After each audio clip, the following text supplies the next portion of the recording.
Bonjour à tous, c'est Ben. On continue la série sur VBA avec une notion simple mais importante, les commentaires.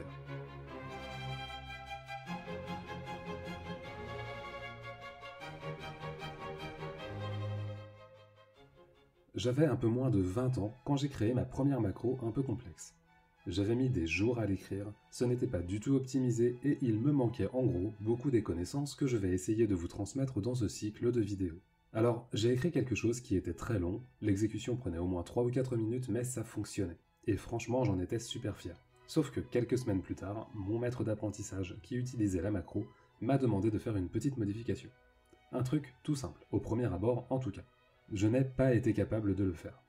Pas parce que je ne savais pas comment faire, mais parce que mon code était à la fois tellement bordélique, tellement long, inutilement compliqué, que je n'ai pas pu tout remettre dans le bon sens une fois la modification faite. Finalement, j'ai tout recommencé depuis le début. Et bien sûr, mon tuteur a été très surpris que la petite modif me prenne plus de 2 jours. Mon problème, c'était, outre le manque de connaissances, le fait que je n'avais pas écrit de commentaire. Pas un seul. J'avais foncé au fil de mes idées, de mon inspiration, pourrait-on dire, et je n'avais laissé aucune indication. Si j'avais laissé des commentaires, tout aurait été différent. D'abord, j'aurais pu retrouver la logique que j'avais suivie en écrivant la macro, et j'aurais pu la modifier. Ensuite, pendant l'écriture de la macro, le fait d'écrire des commentaires m'aurait aidé à avoir les idées claires, et j'aurais probablement écrit un meilleur code. Alors, mon objectif dans cette vidéo, c'est de vous montrer comment faire les commentaires, mais entre nous c'est facile. Surtout, c'est de vous convaincre d'en utiliser un maximum, même si ça vous semble sur le moment ridicule. Alors d'abord, comment? Voici la macro que j'ai écrite dans la 3e vidéo de mon cycle sur VBA. Pour ajouter un commentaire, c'est super facile. On met une apostrophe et on écrit ce qu'on veut. Tout ce qui sera derrière l'apostrophe, sur la même ligne que l'apostrophe, ne sera pas analysé par la macro. Ça peut être une ligne entière dédiée à un commentaire comme ici. Ça peut être un commentaire ajouté après un morceau de code comme là. Contrairement à d'autres langages de programmation, on n'a rien à faire pour indiquer la fin du commentaire, le retour à la ligne suffit. Donc, c'est très simple. Ensuite, quand devez-vous écrire des commentaires? La réponse courte à cette question est tout le temps. Mais bon, je vais développer un peu.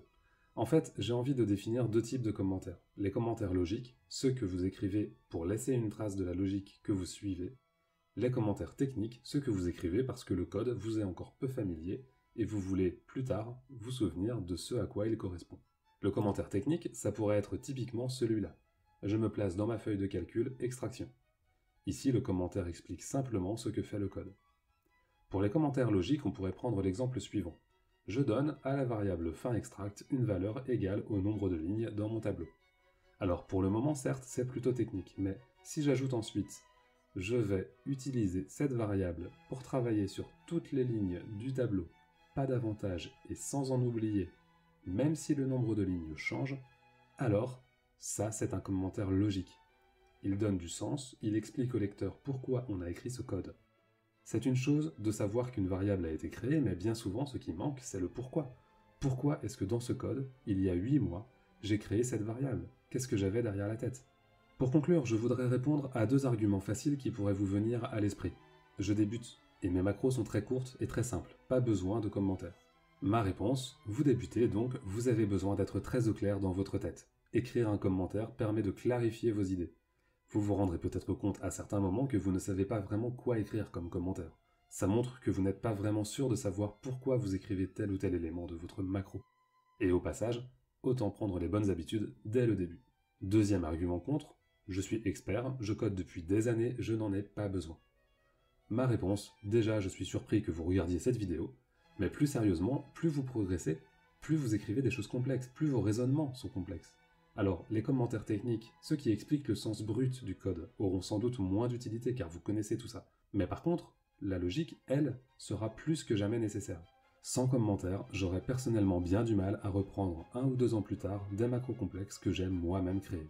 Allez, c'est tout pour cette vidéo. On n'a pas vu de code à proprement parler, mais si vous voulez progresser, faites-moi confiance, les commentaires sont ultra importants. Merci beaucoup d'avoir regardé jusqu'à la fin, n'oubliez pas de vous abonner et de laisser un petit pouce vers le haut pour me soutenir. Quant à moi, je vous remercie une fois de plus et je vous dis à bientôt pour progresser ensemble sur Excel.